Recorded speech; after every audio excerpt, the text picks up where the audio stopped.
کیا سید لوگ اپنے خاندان والے سید رشتہ دار کو صدقہ دے سکتے ہیں؟ دے سکتے ہیں۔ اب فتویٰ یہ ہے کہ سادات کو بھی زکوٰۃ دے سکتے ہیں، زکوٰۃ دے سکتے ہیں تو صدقہ بھی دے سکتے ہیں۔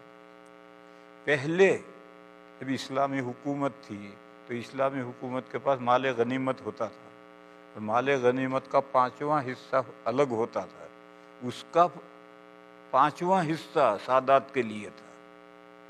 اب دنیا میں کہیں اسلامی حکومت رہی نہیں، اب تو جہاں ہیں مسلمانوں کی حکومتیں، اب دنیا میں مسلمانوں کی حکومتیں ہیں، اسلامی حکومت کہیں نہیں ہے۔ بس وہ مال غنیمت بھی نہیں ہے، وہ 5واں حصہ جو ان کو ملتا تھا وہ بھی نہیں ہے۔ اس لیے اس زمانے میں فتویٰ یہ ہے کہ سادات کو زکوٰۃ دے سکتے ہیں، لیکن پھر میں ایک بڑھا رہا ہوں